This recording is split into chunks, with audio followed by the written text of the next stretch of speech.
Now, one thing you also mentioned is that social media tends to really accelerate social anxiety, Yes, especially among the youth, yes. right? So, yeah, why is that? So social media gives you the illusion that your world is smaller than it is, and it takes you out of Mm, cultural context, and it gives you the idea that, hey, this is how I'm supposed to behave in. These are people who get attention.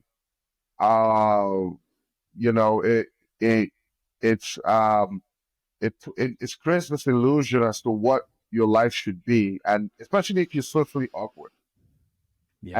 and you don't have much going on for you socially, it's easier to be led astray because a lot of people on social media are putting on the show, right? They're Yeah. they're putting on an act, and healthy people don't act that way in real life, and it's important to know that. Yeah. Okay, so it seems like the main problem is that, the world seems way bigger than it actually is, because I guess, especially nowadays, we can see everything that's going on in like every corner of the world, right? And when you're constantly getting hit with that stimulus, it can really, spike up your anxiety, right? Hmm. And then obviously the other one is making them feel like they're not good enough. People put on an act. Yes. Yeah, what's really interesting, because like when I was younger, like 7, 8 years ago, when I was in my late teens, social media wasn't as bad as it is right now. Back then, it was more about filters and so on and so forth.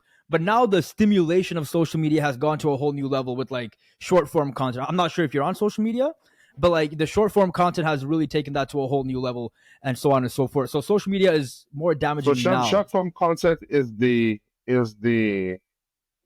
maybe 30-second videos on YouTube that you scroll Yeah. horizontally. Yeah, yeah. Yeah. That's shorts. Yeah. So like that was something that came in like 2022 ish.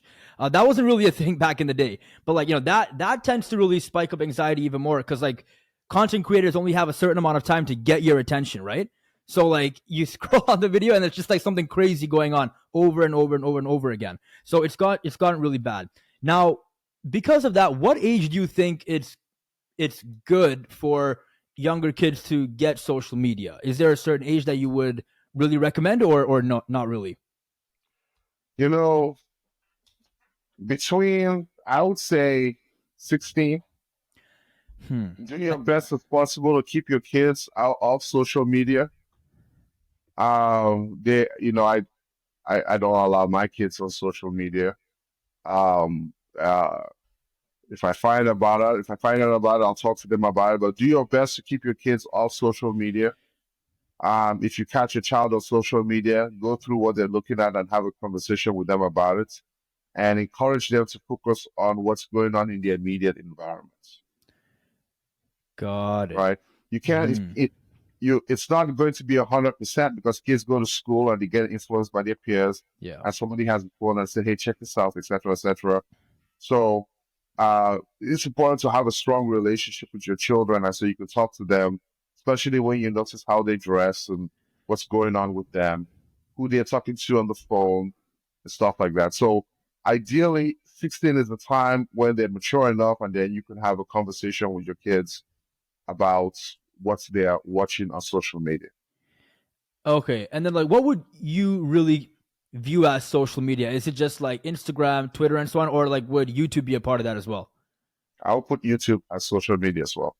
Huh. Okay, so pretty much all screen content, like aside from movies and TV shows and so on and so forth. Hmm. Hmm. Okay. Okay.